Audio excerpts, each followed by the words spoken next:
Yeah? Yes. Yeah. Okay. Who's enjoying the summer here? Nice. Who's not enjoying it? So today we have a guest. He's a Dubai guy, born, raised here. Now he lives in Miami. He started an amazing company that very quickly grew to a unicorn. And the guys are doing really well. It's in fintech called Flex. Am I right? Flex One. It's a super app, and they're focusing on B2B, and they're doing amazing progress and coming back also here now to expand to the region.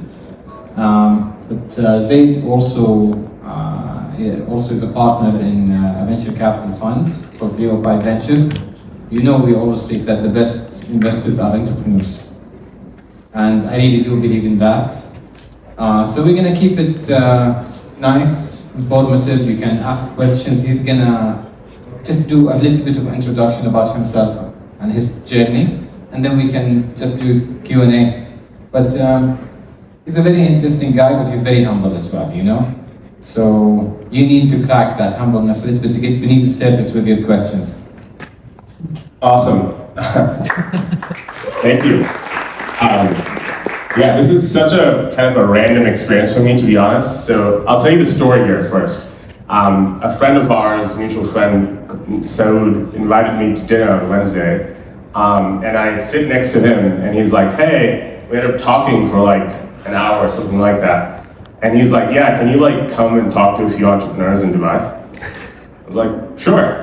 I literally thought he meant like a few, meaning 4 or 5 people. So this is a little bit of a surprise when I saw like, you know, the flyer go out and, you know, people talking about this on social media and so on. So thank you for hosting me. Happy to give a quick background. So as Jamil alluded to this, I'm Indian originally, but I grew up in Dubai. And so I'm basically one of you. When I was 17, I went to the US initially to go to college in New York, but I ended up taking a gap year and gone to a program called the Thiel Fellowship. Guy named Peter Thiel, he runs this thing called the Thiel Fellowship where he pays you $100,000 with one condition, you can't go to college. And so decided to do that program, and that sort of started this whole journey of entrepreneurship. My first company was an education software business that helped schools to digitize content. And that company sort of scaled in the US and Western Europe and got acquired by a PE fund. So I was lucky with that. And then from there, I spun out and started another company, which was, believe it or not, trying to build an early version of ChatGPT. This is like circa 2015. I guess you don't get awards for being first. Raised a bunch of money. Zuckerberg was one of our first investors. And there we built an early version of summarization that we eventually figured out that could be super useful to enterprises. So we started selling it to very large companies. JP Morgan in the US was our biggest customer, JP Morgan, of course, being the largest bank in the world. Then they became our largest investor, and then they basically took over the business. So learned a lot of lessons. I wish that company was still alive. A lot of my ex-colleagues are now today working at LLM companies, and so it's been amazing to see that early vision now become a reality across Silicon Valley.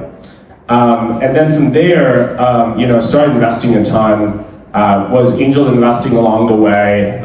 When you live in places like New York and SF, you end up meeting a lot of great entrepreneurs, and so hopefully that kind of culture has come back to Dubai, and we're sort of creating great founders here as well. But as a result, sort of ended up investing a lot of friends, and so I was lucky to have been early in Robinhood, DigitalOcean, Rubrik, relatively early in Anduril, and a bunch of other companies. So I've invested in about 130 businesses.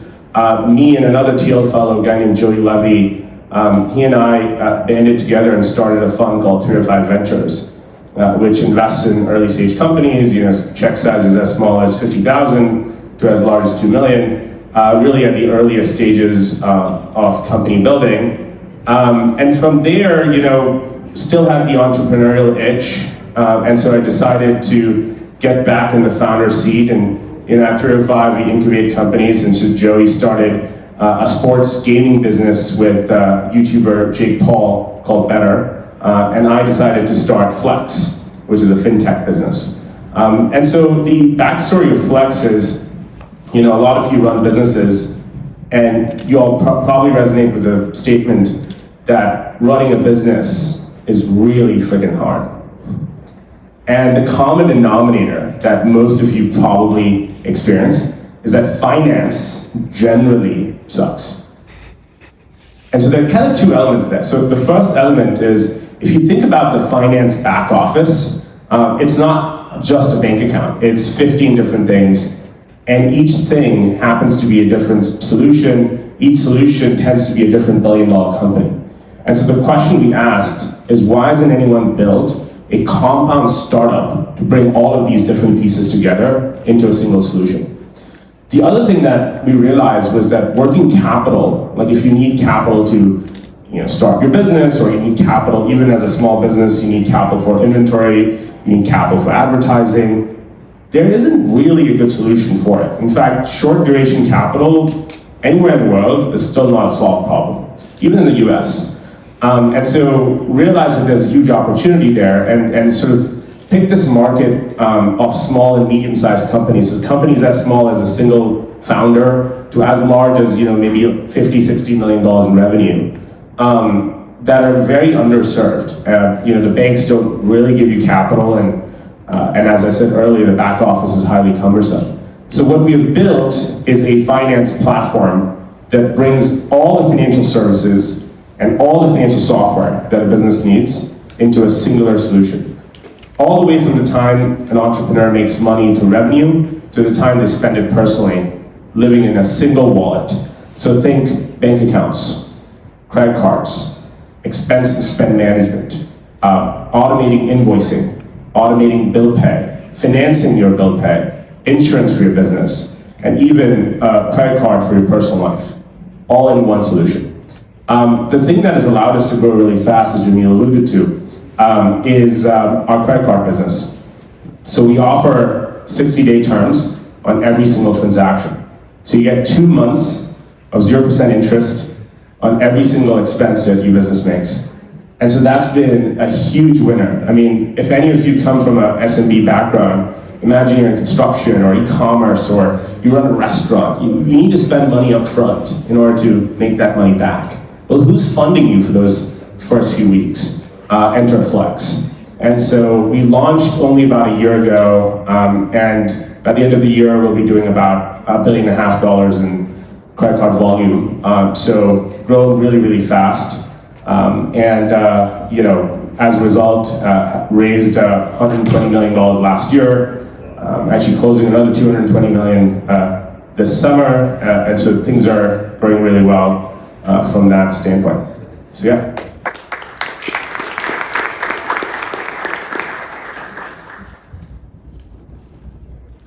Impressive, isn't it? Yeah, really.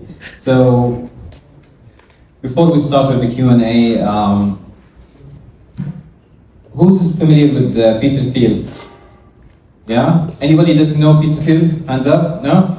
So Peter Thiel is the author of 0 to 1. If you know that book, it's a really good book, especially if you're into entrepreneurship. But also he's one of the guys in PayPal, one of the cornerstones really of Silicon Valley, and he started this idea where he said, college is just a waste of time. Going to college is a waste of time. I love that idea personally. I do have a degree, but having one, I know it's a waste of time. And engineering as well. So was a good ride, but it's useless basically. So what Peter Thiel Foundation and Fellowship, so Peter Thiel Foundation has a program under it called Peter Thiel Fellowship, and they persuade you to drop out for 100K, and I think there's a 50K additional, no? It's 100K to just go and chase your dreams, basically. And yeah, so he did that. Well done. Thank you.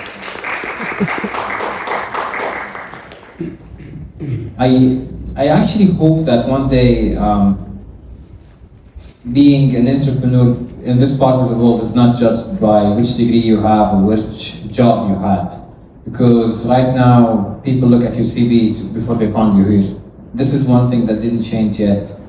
I think it's quite unfortunate, really. And not everybody not everybody should go to college, in my opinion. Some people actually can do better without formal education. And yeah, I think education is failing us every day, honestly. I know that a lot of us think it's better for our kids, but I don't know if that's true.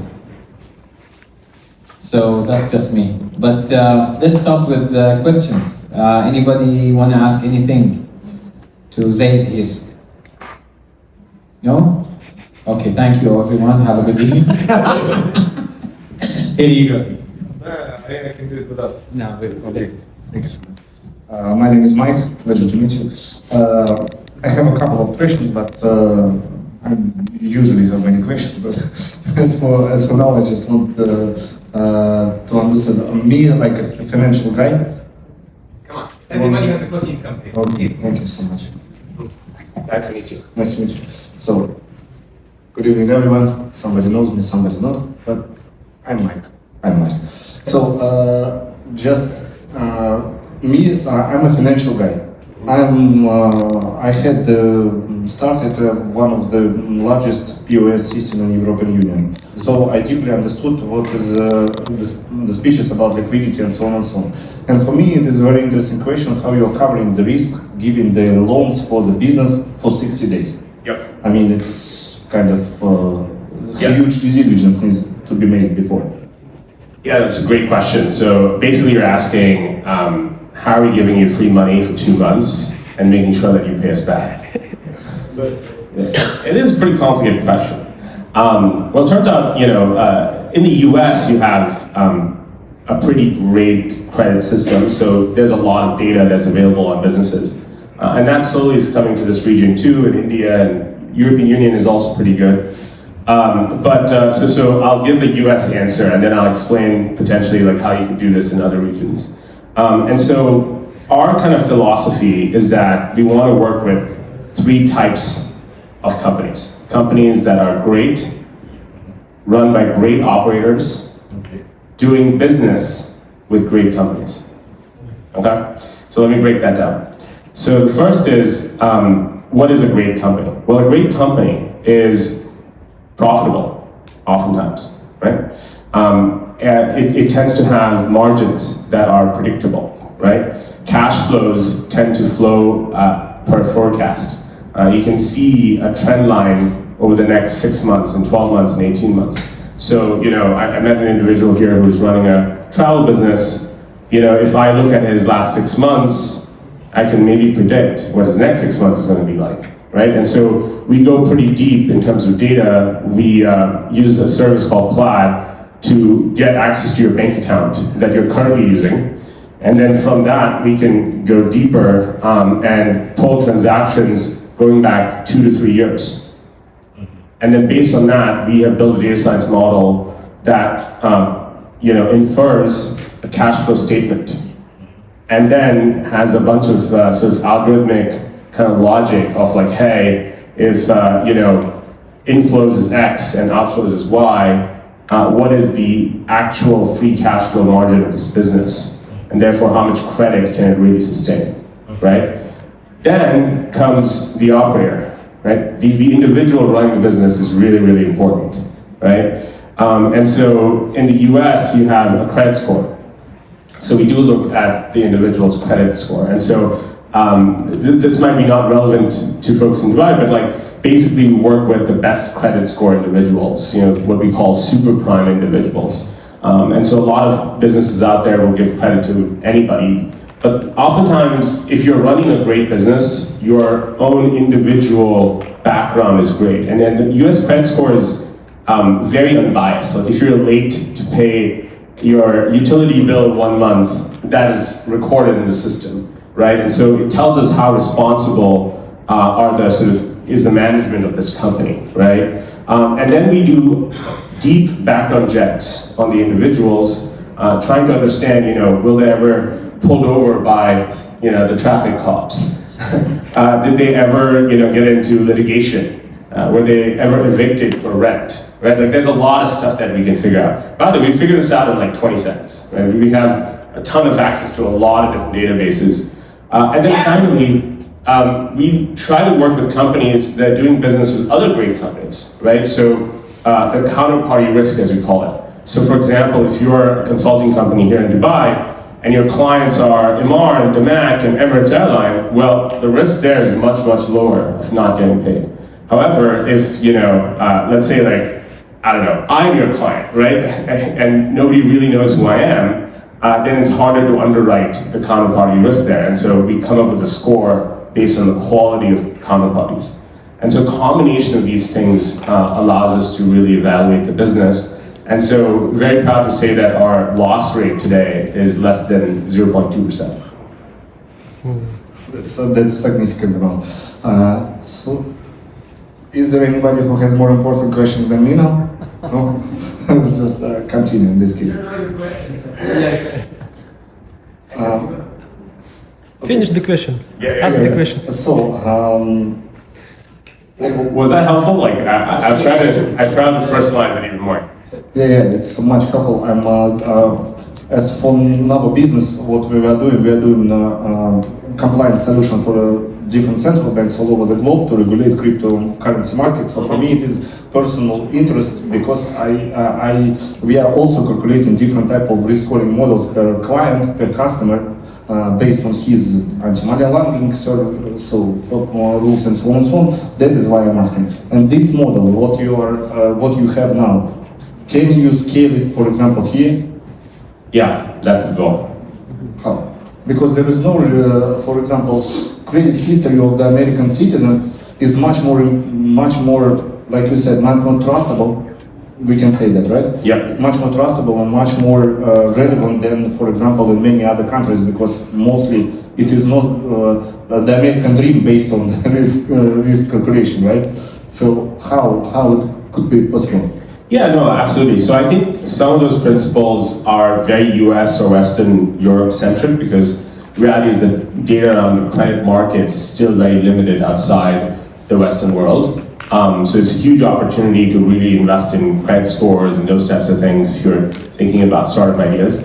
But I think in the UAE, for example, you still have access to rich bank statements that a company can provide you. And so the bank statements can then become the source of truth for you to then infer a lot more insights on the business. And so you can certainly do 2 to 3 things I've described, which is evaluate the business and evaluate the counterparty, just looking at the bank statements by itself. And so there are plenty of businesses in the UAE doing many millions of dollars in revenue that do need working capital. And frankly, the traditional banks, that's just the nature of banks all around the world, are just not equipped for that level of analysis. And so I think there's a huge opportunity. If you can figure this out, this is like a many billions of dollar business to be built. Okay. And the last question, so it's absolutely different direction, actually. Sure. So we are startups here. Yeah. Mostly all of us are here just starting our business, or they are just running the revenue, or maybe a little bigger than. So basically, all of us here that is, let's say, trying to raise the money here, Yeah. more than 2-3 years, they understood that the money doesn't exist here for the startups. So what do you think? At what stage, or is it maybe late already to go to United States to raise the funds then? For those who are like, where it is that point which we need to understand that we are kind of need to go there?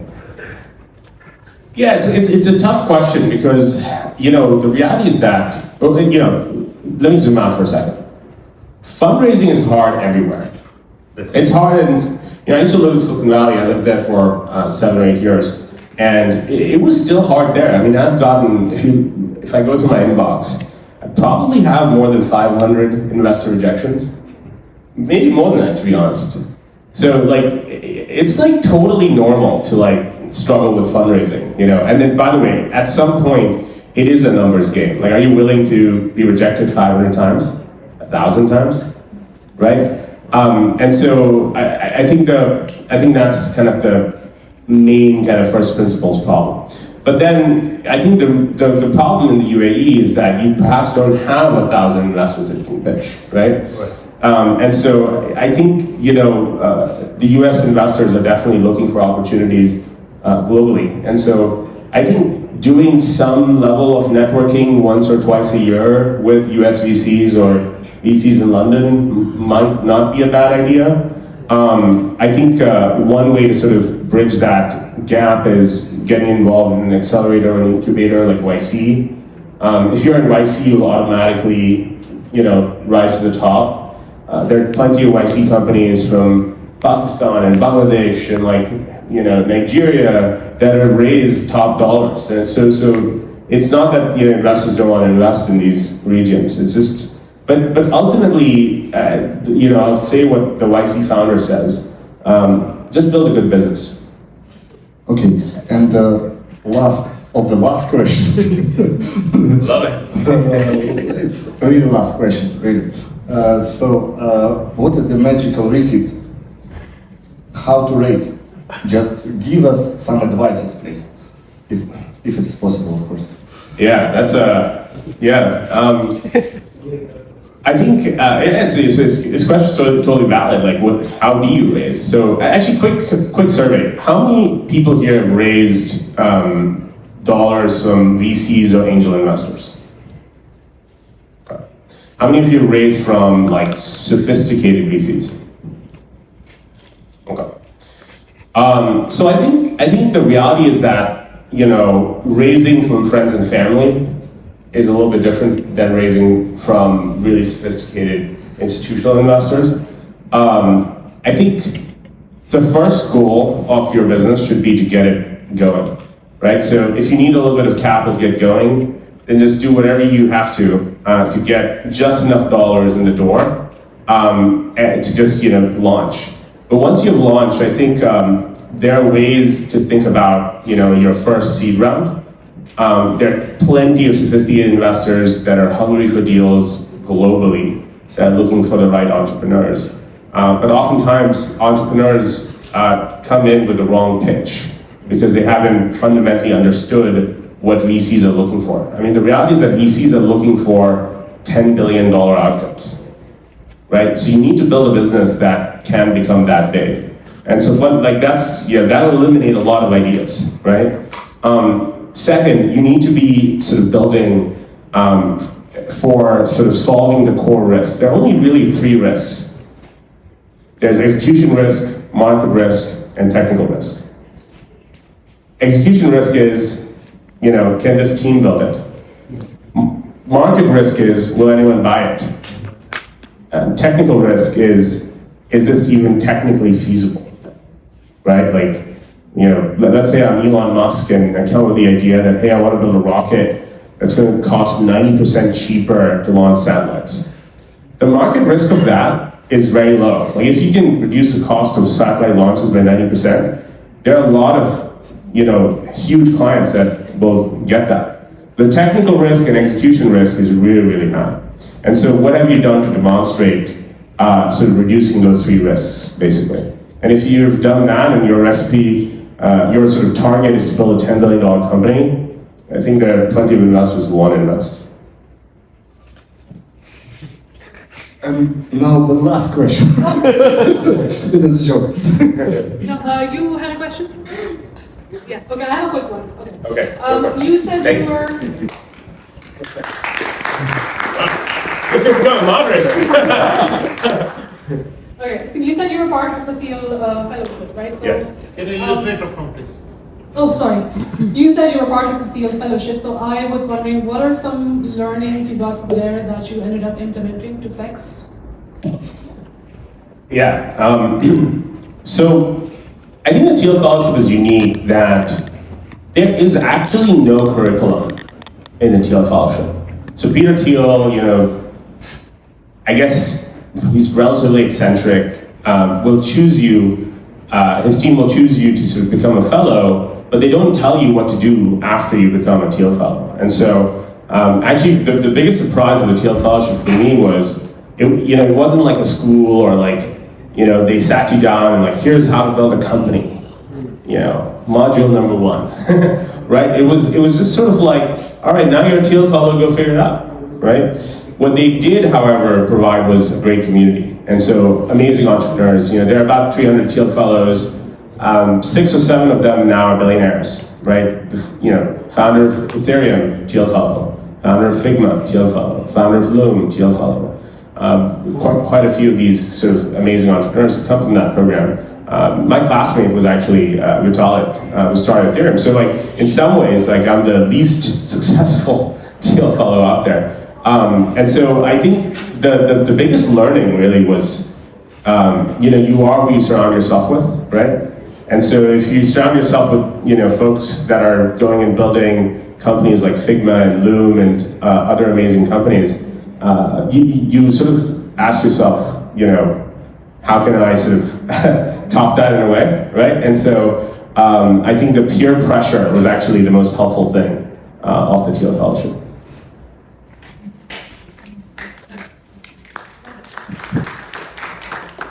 Yeah, hi, I'm Ritesh. Thank you for your insights. I wanted to ask you, how does your company go about businesses who are not profitable? Because most of the startups are not profitable. And of course, they have a great plan, they want to execute, the business looks good. But I think when you're generating free cash, you would not probably need a lot of support, debt, like for 60 days. You might need, but okay. But when you're not generating cash and you have great prospects, you have great clients, as you said, counterparty risk is less. How do you go about looking at that risk, and would you fund it? Will you fund that business, considering it's a very short-term kind of lending product? Yep. And do you only fund companies who have been running for like more than 3 years or 2 years? Let's say a company who started just a year back. So I think a lot of support is required for businesses and founders that they are not at that stage where they are doing good with their cash flow. So how would you go about dealing with that? Yeah, that's a great question. So I think, fundamentally, it's all about segments within the segment, right? So we are working in B2B lending, right? And so within that, there are maybe a dozen different segments. There are folks who are literally just getting started. The idea is still on a napkin. And then there are folks that are running hundreds of millions in revenue type folks. And the needs of each of these different segments is slightly different. You'll be actually surprised. The bigger you get, the more debt you need. Yes, eventually. Yeah, so because at some point, the amount of capital you have often is the reason why you grow or you don't grow, right? And so actually our largest customer does about $500 million in revenue. Our smallest customer does 200,000 in revenue. So we have kind of the whole kind of gamut.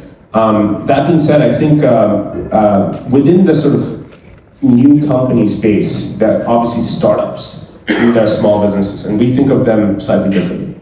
If you're a startup that is going to raise venture capital or has raised venture capital, the underwriting is actually relatively straightforward.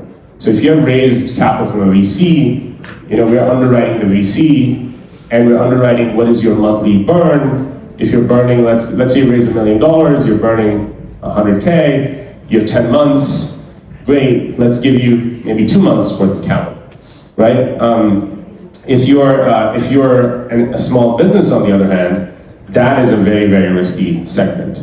And so, big companies like American Express actually think of small businesses as consumer lending, right? And so there's not much in the business to really evaluate. So the only thing you can really evaluate is the business owner. And there's, a lot of innovation you can do there, In the US, you have this incredible thing that Experian and TransUnion, these big credit agencies sell called projected income. So you can literally project the income of that individual without them telling you. That can often be a great sort of sign of how much capital this person can get. I think that concept can be brought to the UAE as well, where if you get the personal bank account statements of the individual, you can maybe project what their saving rate is, right? And if they are saving, let's say, $5,000 a month, then you can say, okay, perhaps their credit limit could be 3 times that or something like that, right? So there's some kind of innovation you can do around that, but it's a much, much harder problem to crack. So you actually do not need that company to be profitable. We don't need them to be profitable, although we prefer if they were profitable. I understand. Yeah. And you need them to be operating for a year or something like that? Not necessarily. We have companies who started yesterday on the platform, and then there are companies that, because the reality is that we want you to be a lifelong customer. And so we want to capture you from the day you start. And as you grow, our models are dynamic. So we will notice that, okay, let's say you're running an e-commerce business on Shopify. We'll notice that, okay, you're doing really well. So let's just keep giving you more. Let's give you more services, because credit is one of the few services that we have. We also have banking, we have payments, we have insurance. And so we'll just keep cross-selling you more and more things. And so, yeah, we don't have an artificial limit on how old a company needs to be. And so, yeah. Thank you.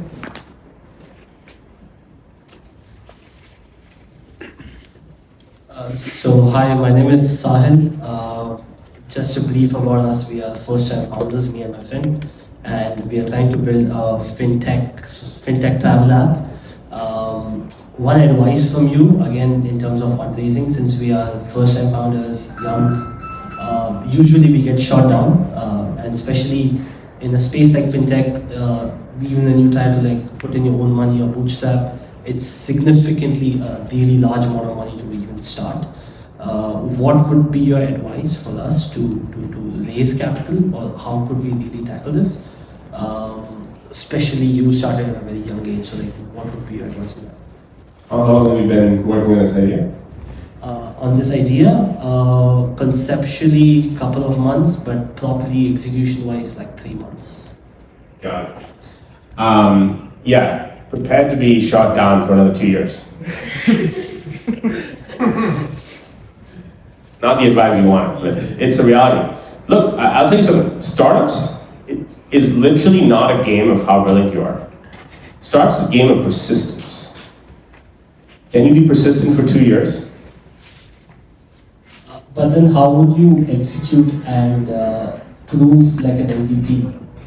That would be a question. For 2 years, would you just cold email or reach out to investors, or do you do something about it? I think what investors are looking for is at the earliest stages. If let's say I'm evaluating you as a founder, let's say you have a great idea, right? And the market is interesting, and I can visualize this company being a multi-billion-dollar company, right? What I'm now evaluating is, are you the right person to build this idea? And the way I will evaluate that is, at this stage, given that you've raised no capital, is how resourceful are you? Have you been able to, with no resources, still been able to prove demand for the product? Yeah. Proving demand for the product, by the way, doesn't mean you have to build an MVP first. You could actually go and pretend that the product exists, right? The way I test products, even today, is I'll run a Facebook ad. That's what we're doing as well. Great. And so you run Facebook ads, you see 1,000 people signed up, and we have a wait list of 500 people, and this is a specific thing they asked for. We also figured out, X number of people want to pay for it. Then it becomes a much more okay, there's something behind it. Let's go give you the first 50,000 or first 200,000 to go and figure this out. But until you've done that, you've not done that. It's basically an idea. I have no idea whether you'll be able to pull it off or not. So I think first you need to prove that with literally no resources. I would actually not cold email anyone until you've actually proven the ability to sort of proven demand, which I think you are doing already. Once you've done that, then it becomes more of a matter of, all right, how do we meet max number of investors? Cold emailing sort of works, so I would still suggest you keep doing it. But the best advice I got early on in my career was go meet like tech influencers who don't have money but have lots of time. And when you meet them, ask for 3 introductions. They'll, it's sort of like an ego thing. Like, you meet one of these people and they know a bunch of people, right? Like, let's say you meet a tech journalist. And the tech journalist is like, oh, that's interesting. Yeah, I can think of like 2 people, like let me connect you. And then people often will want to connect you with their network because they want to show their network that they're meeting interesting new people. And often if they sourced a deal for an investor, like the investor will remember that, oh, so-and-so person introduced me to this like founder, diamond in the rough, whatever, right? And so if you do that exercise with 10 people who are hyper-connected, you'll end up meeting 20 to 30 new people. And then you do that exercise with those 20 to 30 people, then you end up meeting another like 250 to 300 people. So really the growth hack here is ask for introductions.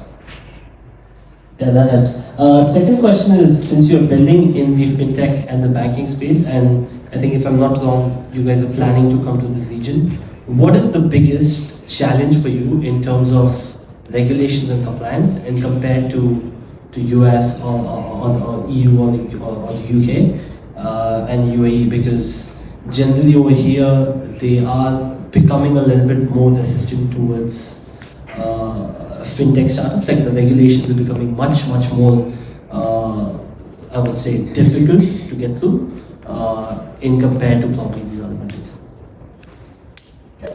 Maybe I'm wired a little bit differently. Whenever I hear regulatory complexity, I just think about it as another problem that I've solved. Right? Like, I'm telling you, it is very complicated in the US. Like, literally we, I think we spend like between $100,000 to $200,000 a month on legal fees dealing with regulators. Right? Like, it's not easy. Right? But it's just something that it's cost of doing business, right? And wherever there's complexity, the barrier to entry is much higher, which means that if you can crack it, the chance of competition is also much lower. As Peter Thiel says, competition is for losers. So it doesn't matter. That's my short answer. That's it. Thank you so much. Anyone else has? Do you mind if I go at the back first? Last question. It's a pleasure to be here. I started my software design and development agency 6 years ago, and now it's a successful one. And I started a venture studio a couple of months ago. And the main question I have is basically my whole holistic strategy is because we are really good at technical side, and that's the best thing that I can leverage in the best way, basically. My whole strategy is to start, and also our cost is low for starting because technical side is handled basically, and we can deploy capital on that ourselves, and we don't need any other investors for that. And the main question I have is my whole holistic strategy is to move forward and start with different ventures, and basically exit when it's the best time for a VC to come into the game. And I have some questions in that. Do you think it's first question is basically, do you think it's a good strategy to move forward with? And second question is, as you were doing angel investing, what is your framework for finding ideas? Is there any way to make an SOP for that? Is there a way to make a proper way to tackle ideas? My own way of doing things is basically I go for competitive, sustainable competitive advantages, but I don't have any framework and SOP for finding different ideas. And ideas mostly come from my own or my partner's own like personal or like different industries problems? Yeah, no. So your question is Venture Studio a good business? Your second question is, what's the framework for investing? Coming up with ideas mainly. And coming up with ideas, okay. And also, like, third is basically, do you think, like, going for, like, which stage basically is the best stage to exit? Got it, okay. So this Venture Studio is an interesting model that very few people have been very successful at, but I'll give you an example of who's been very successful at it. It's a friend of ours, a guy named Jack Ibrahim, who runs a venture studio called Atomic.vc. Atomic has created $6 billion companies, separate $1 billion companies. With their model, Jack, the way he describes himself is he's sort of like this idea machine, right? Like he comes, like he's driving his car and he's thinking of like a new idea. His ideas are like not like groundbreaking in the sense, it's just like stuff that people need, right? Like, he had hair loss. So, he started researching shampoos and realized, oh, this formula exists, but the branding of all these shampoo companies sucks. So he created Hims, which is a shampoo for hair loss, and it's done really, really well, right? And Hims is now a publicly traded business. And now they have a number of other products. They have a sister brand called Hers, right? And so that's done well. And so I think as a strategy, it's totally fine. But the sort of ingredients that Jack had, which might be worth researching, is one, he partners with exceptional entrepreneurs in residence. So he'll go out, he'll find founders, oftentimes founders who have failed on their first company, but they're still hungry. So he'll go partner with them. He'll give them a salary, literally, like he'll pay them, and so they get 6 months to do stuff at the office, but they're like diligencing, a set of ideas that they might have, or Jack and his team have created, and so they'll go through a thorough diligence process, and the entrepreneur gets between 20 to 50% of the business. Right, so they're really incentivized to like really put all of their energy into it. And the entrepreneur, ultimately, at the end of the 6 months, will come and pitch the partnership, which includes Jack and his partners. And just like professional VCs, they evaluate whether they would invest if they had nothing to do with this person, right? And so that's allowed them to be very rigorous with the ideas they select. They also have a fund. I think they have about $500 million under management now. So they invest in the first round, which sounds like you can too. But their whole thing is that once they've invested in the founder and the idea, they're still involved all the way through exit. And exit in their minds is IPO or a large M&A event. But it's on the entrepreneur to really take it to the next level. So I think the secret to their success is partnering with people rather than doing it themselves. And they still have significant amounts of ownership. And so it's totally worth their time. But once the idea starts taking off, it's on them to take it all the way. So. Thank you very much. Anyone else?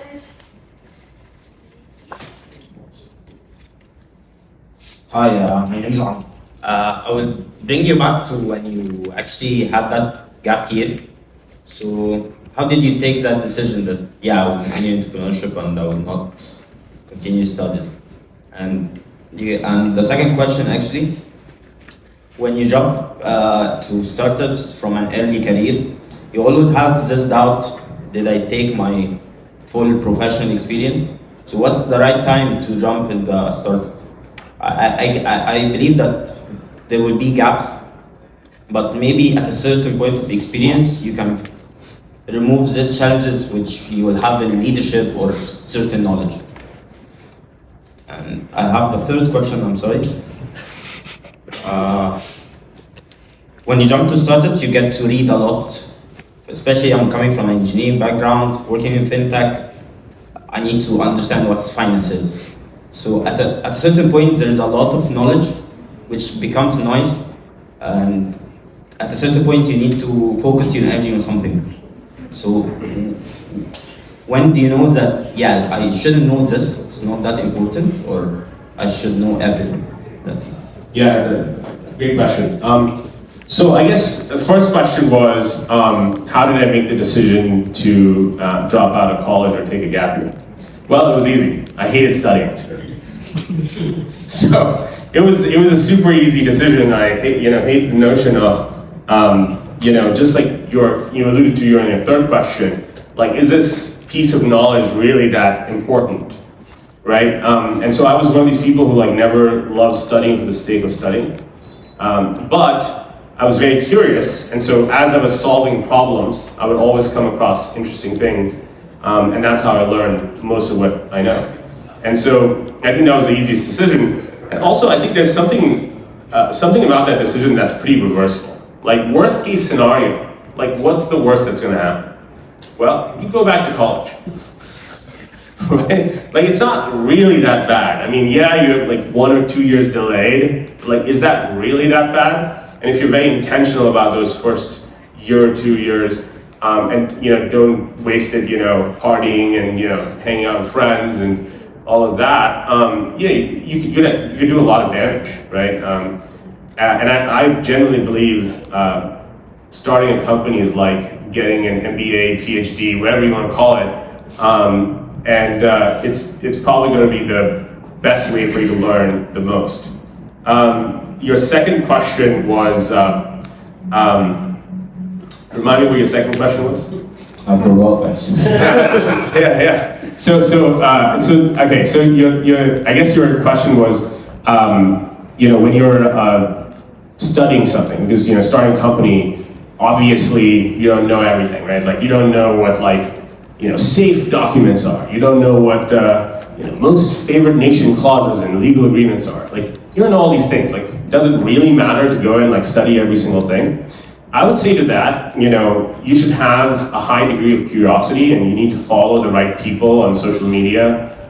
One pro tip I'll give you is, on X, don't follow media organizations. Follow a lot of founders and a lot of VCs. And just reading that on a daily basis, naturally you'll pick up on things that are very counterintuitive, right? And so that's been by far the best source of education for me over the last, call it, 10 years. And then I think the second best source of kind of learning is, as you are coming across problems, ask yourself, who's an expert? And just literally send them a LinkedIn message on LinkedIn. If you send messages to 5 different people, 1 or 2 will respond. Like, I'll give you an example. Recently, I had a very specific question around credit card reward structures at large companies like American Express. And I literally cold emailed like 5 VPs at Amex. 3 of them responded literally within 24 hours. And they were like, yeah, happy to sort of answer any questions you may have. Gone, 3 different calls, and I don't know, I'm not an expert, but I can talk at length about reward structures at American Express as an example. You can apply that to pretty much any principle. So what I'm saying is that it's not worth proactively learning every single thing, but it is worth knowing how to reactively solve for it when you come across a problem. The second question I remembered, yeah. Jumping to startup in early age. Oh yeah. So your question was, will I be missing out on a lot of professional experience if I jump to startups early age? I actually make this joke with my friends all the time. If everything failed in life, I actually don't know what I would do. Because all I know how to do is being a founder. And my friends corrected me when I said that. They said that, well, actually, I probably know more than I think I know. Because I've done all sorts of things. I've done marketing, I've done sales, I've written APIs, I've figured out how to build an iOS app. I've done all these different things, and so 10 years ago, if you would have asked me, like, hey Zaid, can you talk about underwriting small businesses at length? I would have said, absolutely not. I have no idea how that works. But today, I can go pretty deep on those subjects. And so I think, honestly, if I did want to go and get hired by someone, I would actually have a lot of options just because of the number of things I've naturally come across while building companies. And so, we hire a lot of people in the US. I'll give one last example. We hired a person from Google, and they were, kind of like a junior engineer, and they joined us. They took a 50% haircut on their salary to join us. And then a few years later, they decided to have a family, and they came to me and told me that, hey, I want to go back to a big company. Just life has changed, and I need more comp, etc. So they decided to go back and apply again to Google. Google 6x'd their salary from the time they joined us. It is a dramatically large number, insanely large. And so, and so I asked them, why the hell did you get a 6x upgrade in your salary? Well, turns out they now know more than engineering managers at Google, right? And so, I think you'll be fine. Anyone else, guys? Yes. By the way, hope this is fun.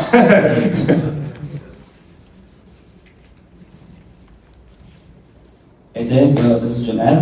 I want to understand that are you only into traditional companies or decentralized ones as well that deal in cryptocurrency?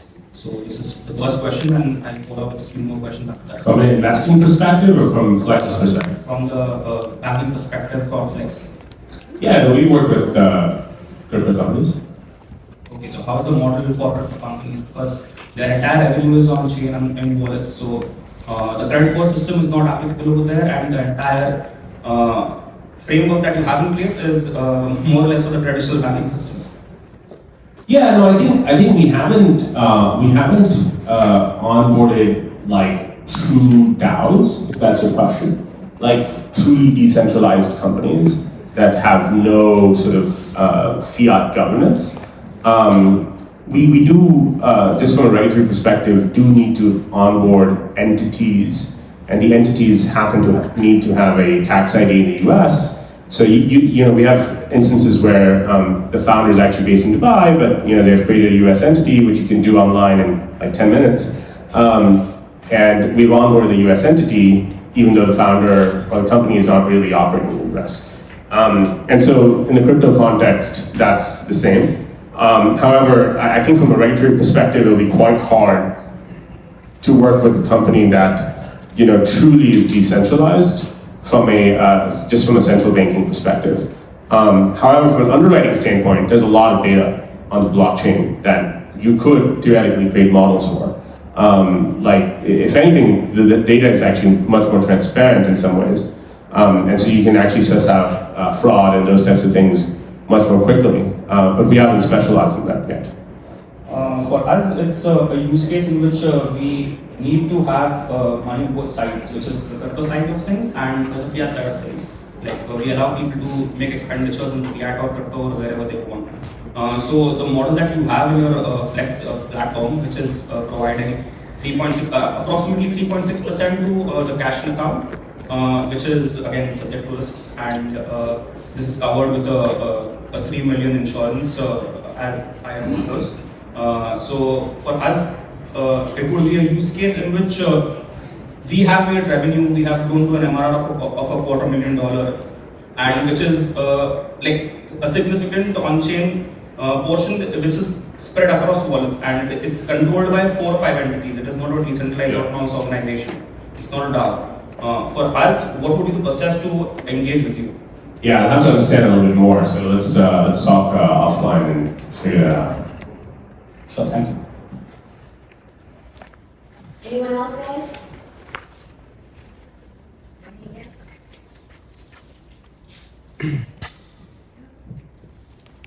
Hi, this is Ashraf. My message or maybe question is simply, as a founders, I believe we are going through a similar scenario or different situation, but what I would need really and love to hear from you, what kind of, as a founder, we should do or do not based on your experience and your startup? Okay, so your question is what are the do's and don'ts as a founder? It's a pretty loaded question. I think the recurring theme in my answers, I was actually just reflecting on it a second ago. I think a lot of my answers are somewhat non-answers, where I'm not trying to be very tactical. And the reason why I'm being sort of not super tactical on my answers is because I think the biggest learning I've learned, so the do, I suppose, is it's just purely a mindset problem. It's not really a skill or knowledge or tactical problem. Of course you need to iterate, of course you need to figure out specifics, but ultimately you just need to keep doing, right? And so, and then you need to be honest, like, hey, what you're doing is perhaps not working, let's iterate, and you'll figure it out. And so I think that's the biggest do. I think the don't is that I think oftentimes people give up. Like, most common reason for startup failure, people say is that because they run out of money, but actually it's not. In my opinion, it's because the founders gave up. And so all great companies have faced multiple bankruptcies, from Facebook to NVIDIA to every company you can think of, right? And so it's just a matter of like not giving up.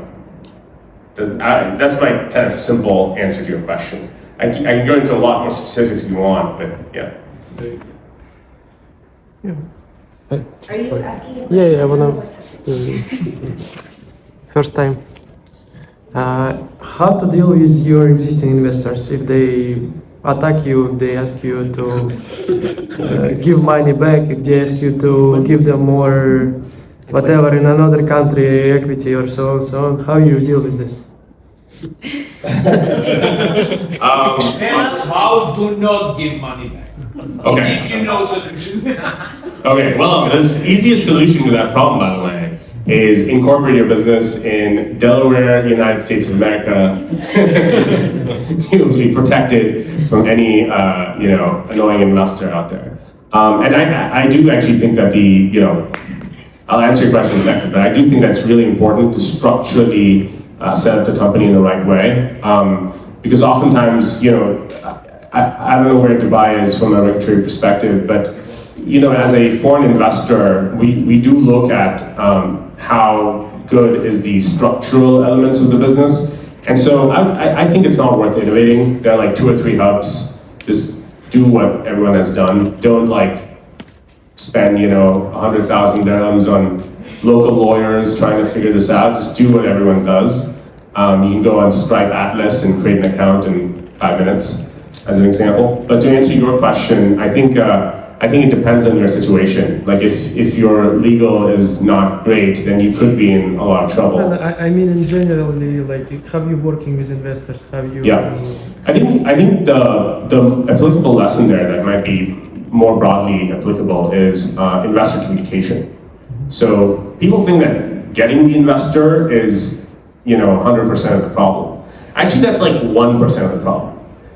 The problem then is keeping that investor happy, keeping sort of like investor morale, if you will, pretty high, so that they attract even more investors. Because the best way to find investors is once you get your first investor, that investor goes and tells that to a second investor, and then that second investor invests in you, right? And that's just a chain reaction. And so very simple things, again, no need to innovate. Send monthly investor updates, be very clear on your KPIs, say what's going right, what's not going right, just be honest. No need to hide from your investor.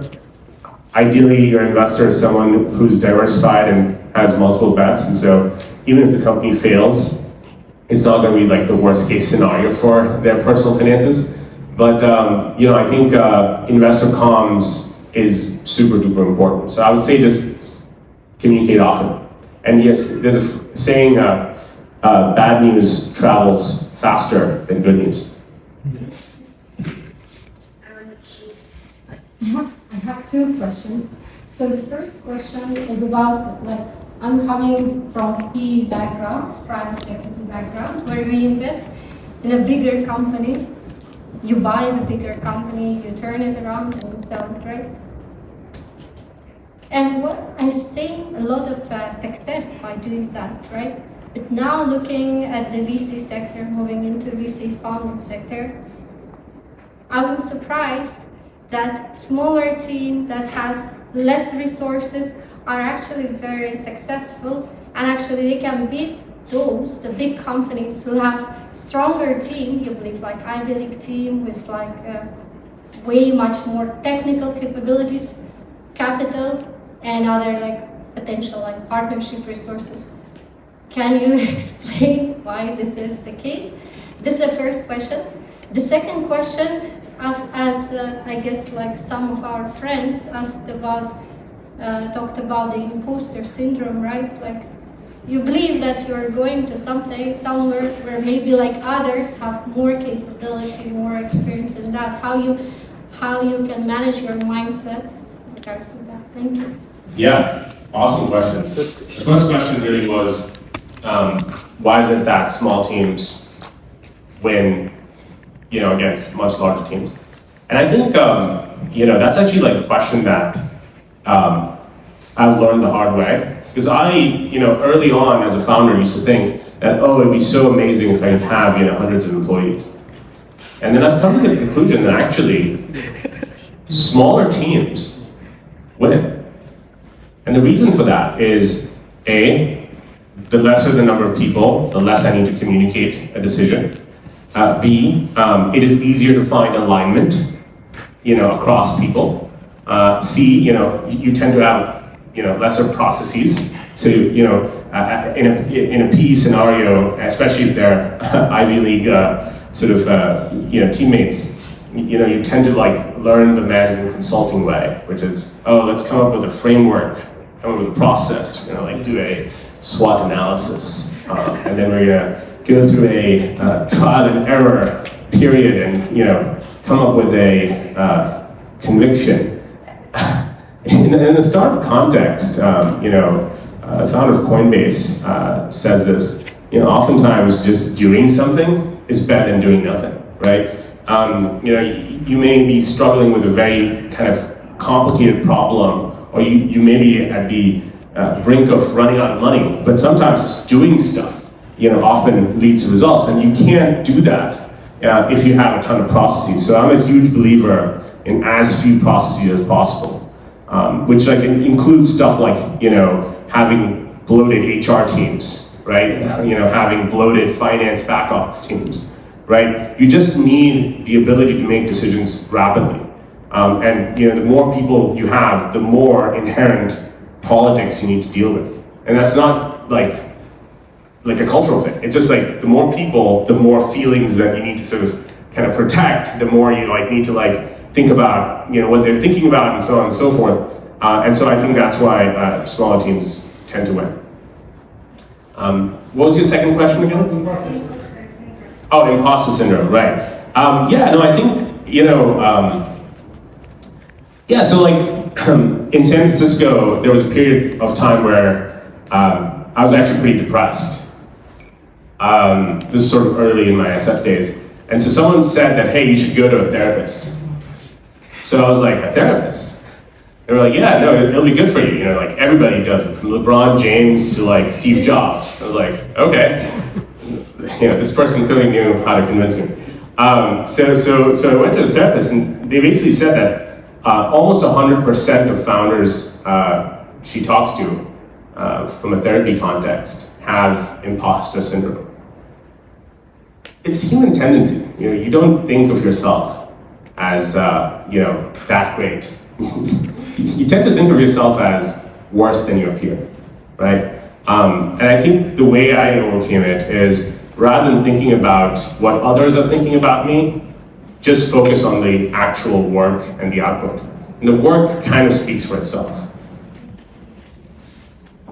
Yeah, so again, thanks for being here. Marco, pleasure to connect. I have just two questions, if you don't mind. First is, in terms of sales channels in general, I know that you have some experience with B2B specifically. I'm curious to know, I saw kind of a meme the other day where people were talking about like cold emails, and then people try like a multiplicity of channels, and then they end up going back just to cold emails, right? At the end of the day, having this multiplicity approach of channels, of partnerships, and sometimes ends up being a little bit of an overkill versus just the bread and butter of just kind of going back to that. I'm curious to know how you approach that in general, if that is something of experience that you can speak of in general.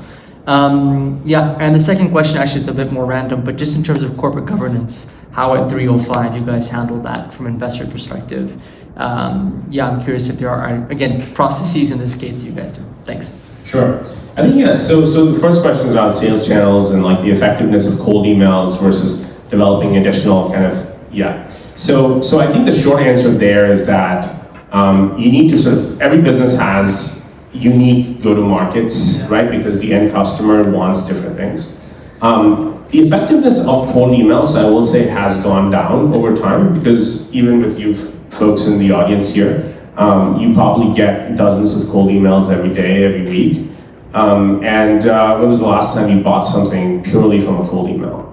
That doesn't mean that cold emails don't work, but it's not the only thing that you need to rely on. So it's really important to build trust and sort of capture the decision maker's respect, right? And so that could come from a number of different ways. You know, in B2B, we have seen stuff like events marketing do really well in establishing some level of brand and kind of authority, and then you write a cold email based on who attended an event. That tends to convert a lot better, so the specific tactic.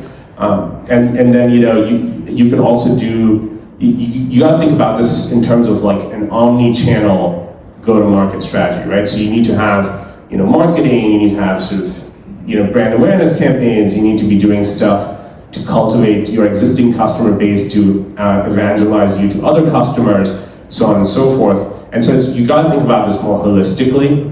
But the reality is that what works for one company may not work for another company, and so you do need to do a lot to sort of experiment and trial and error and kind of figure it out. And so really is a kind of contextual from that perspective. Your second question was corporate governance. You know, at 305, whenever we decide to invest in a company, we have a very simple legal kind of process. We try to close as quickly as possible. You know, we tend to write relatively small checks, and so we're not leading rounds. So as a result, you know, we like to tell our founders that, hey, we'll be the least kind of complicated investor to deal with. And in fact, if you don't want us to call you, we'll never call you. If you want us to call you often, we'll do that too. And so, you know, we have like a checklist, like, where's this company incorporated? You know, do they have standard docs? You know, is there some like crazy like founder control, like their like great grandchildren will have control over this company forever, right? Like, you know, is there some sort of like, basically we're looking for like red flags.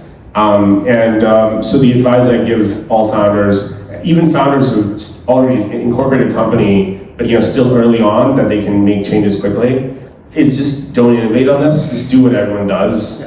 Just standard docs. And you spend like $100 on it. You know, on a post-investment basis, I mean, the touch points, are they, I mean, do you see that, has that changed over the years in terms of... yeah. Okay, so, yeah, that's a good question. So I think it depends. You know, I think American investors are a little bit different in this context, where the amount of governance early stage investors have is little to none. And so we may have basic information rights, we may have basic management rights, but honestly, like, we expect our founders to send emails every so often, if not monthly, quarterly. But you know, we do have a list of founders who send us emails less often than that. And you know, those companies are the ones that tend to struggle, because the founders that are not communicating often is not because they're busy, because they're like embarrassed. And so that is usually a signal that, you know, that company is probably struggling. Very, very rare, like less than 0.1% of the instances I can think of, where a founder hasn't emailed for a year and that company was actually doing well, right? And so, oftentimes as a founder, you gotta think about this. Your early investor will probably double down in you, and so that's our model. We like to keep doubling down on our winners. And so if you're not telling us how you're doing, how will we make that decision, right? And so it's not about like enforcing it. It's more about it's almost like a test of sorts. Like, who's going to communicate and how. Cool, thank you. Thank you so much. Nice. Anyone else? Are you up for more? All right, one more, one last one. Hi, Zaid. Pleasure to meet you. Here's my point. I have some questions, like 3. Okay. I'll try to make this a standard comedy. Okay, it will be very fast. Okay. Yeah. First thing is related to valuation. If you're not making money and you start already, like for example, I'm a founder of a social media app for pets owners. Okay, and I have 5,000 users, and I have 30 service provider, and I'm running like almost 1 year. My valuation for raising funds, just for runaway, I will do monetization very soon. This is one thing. Okay. The second thing about the late investment. If you agree to invest, let's say 100,000, and he give you 20. Okay, and late after you did a lot, he will for sure your valuation is supposed to be getting higher, and you accept percentage. This is another thing. The third thing, it's about is the valuation related to total market size, or what? Yeah. So your basic question is how do you value others? I think the problem with actually this is a question that I thought a lot about as well, because I didn't quite understand, even after years of being in the startup ecosystem, I didn't quite understand how companies get valued.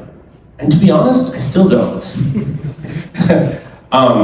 Because monetization, how do you value? Right. Because even if you have monetization, how do you value $1 of revenue that an e-commerce company makes versus $1 of revenue a SaaS, software as a subscription business makes versus, a studio that develops software for you makes, right? So they're different kind of qualities of revenue and quality of user base.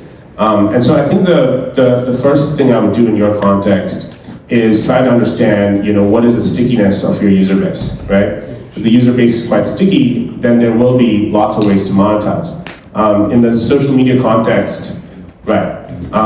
In the social media context, we can kind of come up with the average revenue per user when you turn up monetization. And so, Facebook, for example, has an ARPU of X versus, YouTube has an ARPU of Y. And so we can kind of think of it in those kind of contexts. But I think all that is kind of BS. What at this stage you probably need is, well, how much capital do you really need? So that's question number 1. Yeah, so what do you need for the next 18 to 24 months in order to hit your plan? And number 2, I think a good rule of thumb is never sell more than 20% of your business. So you can almost reverse engineer the valuation based on that. So let's say you need $1 million for, and it's truly you need $1 million, not a made up number. And you want it for 24 months. Well, then the valuation of the business could be $5 million, just based on that kind of math. And so that's how I've at least gone about doing it. And even at later stages, we're looking at a lot of AI companies right now that need $100 million, $200 million of capital, but they have no revenue whatsoever. How do you come up with a valuation there? All this looks funny, but the rule of thumb is you're typically not selling more than 20 to 25% of the business. So that's the first question. The second question was, how do you manage a situation where someone, delayed investment. So I would say you should just cancel the document. Depending on legal. You mean spend the money? Yeah, they defaulted on their investment commitment. Yeah, just to be a little bit aggressive about it. But, or you could modify the investment amount to a smaller amount, and what has been wired is ultimately what's been invested, not what's on a piece of paper. Guys, thank you. We really need to thank this guy.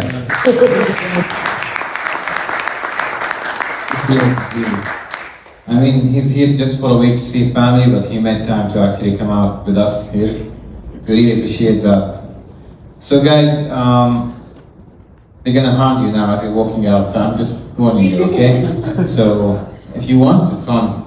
He runs fast, by the way, so yeah. But other than that, guys, we will go all to Goldman 8. So whoever wants to go there, we can hang out and socialize. But again, Zaid, really thank you so much.